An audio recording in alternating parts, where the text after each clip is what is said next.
రక్షకుడును మన ప్రభునైన యేసుక్రీస్తు నామంలో మీ అందరికీ హృదయపూర్వక వందనాలు. ఈరోజు దేవుని వాగ్దానము కొలస్సీలకు రాసినటువంటి పత్రిక 2వ అధ్యాయము 3వ వచనము. బుద్ధి జ్ఞానముల సర్వసంపదలు ఆయన యందే గుప్తములై ఉన్నవి. హల్లెలూయా. మరి ఇక్కడ మన యొక్క వాక్య భాగంలో పౌలు గారు మరి కొలస్సీ సంఘానికి రాస్తున్నటువంటి లేఖ. మరి ఇక్కడ దేవుని యొక్క జ్ఞానము కావచ్చు, మరి దేవునికి ఉన్నటువంటి ఆధిక్యత కావచ్చు, ఇవన్నీ కూడా సంఘానికైనా తెలియచేస్తున్నట్టుగా మనం చూస్తాం. మరి చాలామంది ఈ లోకంలో జ్ఞానం కొరకు వెతుకుతూ ఉంటారు. కొంతమంది ఏమో బుద్ధి కొరకు వెతుకుతుంటారు. జ్ఞానం అంటే ఏంటి, జ్ఞానమును పరిశోధించాలని కొంతమంది అనుకుంటూ ఉంటారు. మేము జ్ఞానవంతులుగా అవ్వాలి అని చెప్పి ఏవేవో సాధనలు చేసేటువంటి వారు కొంతమంది ఉంటారు. కొంతమంది ఏమో మాకు డబ్బు కావాలి, సిరి కావాలి, సంపద కావాలని విపరీతంగా కష్టపడేటువంటి వారు, మోసాలు చేసేటువంటి వారు, మరి సంపాదించుకునేటువంటి వారు అనేక మంది ఉంటారు. అయితే అందరికీ కూడా మరి ఇక్కడ భక్తుడైనటువంటి పౌలు గారు తెలియజేస్తున్నటువంటి మాట ఏమిటి అని అంటే, నీకు డబ్బు కావాలి అనన్నా, జ్ఞానము కావాలి అనన్నా, బుద్ధి కావాలి అనన్నా, నీకు ఏది కావాలన్నా సరే అదంతా ఎక్కడుంది అని అంటే దేవుని యొద్ద ఉంది. హల్లెలూయా.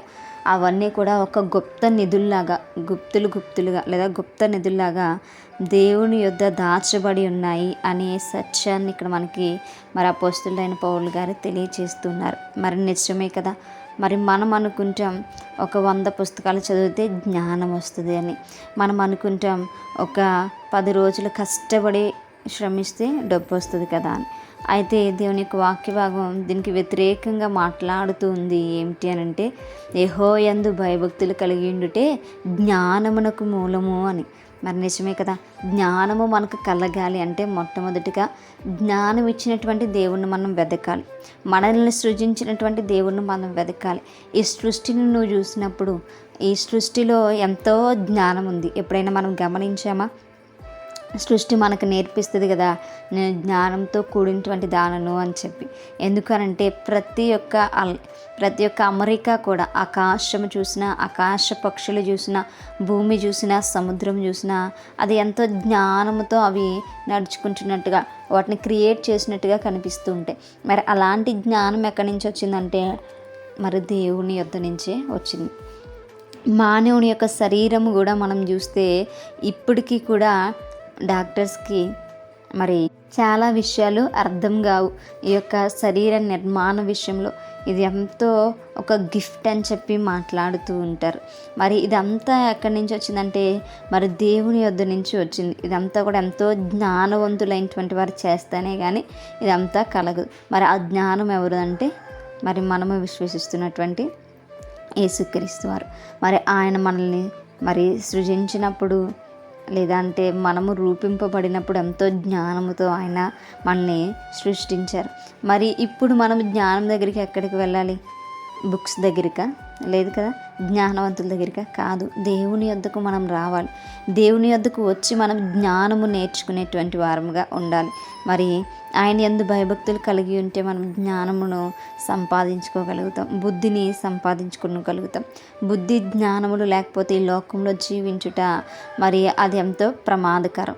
అది మనల్ని నాశనానికి నడిపిస్తుంటుంది. మరి జ్ఞానంతోనూ బుద్ధితోనూ మనం జీవించినప్పుడు అనేకమైనటువంటి ఆపదల నుంచి, అనేకమైనటువంటి ప్రమాదాల నుంచి మనం తప్పింపబడుతూ ఉంటాం.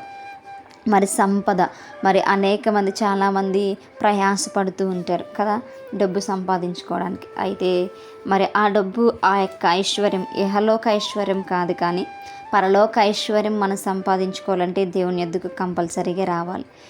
ఈ లోకంలో ఉన్నటువంటి ఐశ్వర్యము, డబ్బు నశించిపోతుంది, చెమట పడుతూ ఉంటుంది, తుప్పు పడుతూ ఉంటుంది. కానీ పరలోక రాజ్యంలో మనము గనక సంపాదించుకుంటే మరి అది అన్నిటికీ కూడా శాశ్వతంగా ఉంటుంది. కాబట్టి వీటిని మనం గమనించి దేవుని యొద్దకు వచ్చి జ్ఞానమును సంపాదించుకుందాం. మరి పరల సంబంధమైనటువంటి సంపదను కూడా సంపాదించుకుందాం. అటువంటి కృపా దేవుడు మనందరికీ కూడా దయచేయనుగాక. ఆమేన్. ప్రార్థించుకుందాం. పరిశుద్ధుడా, మహాగణుడా, గొప్పవాడా, మీకు వందనాలు.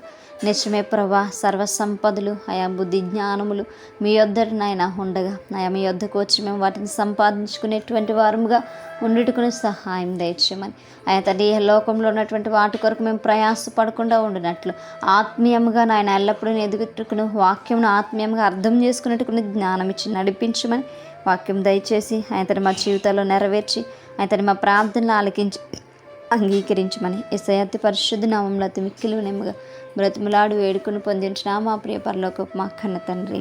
అబ్బాయి ప్రైజ్ ది లార్డ్ ఎవ్రీవన్.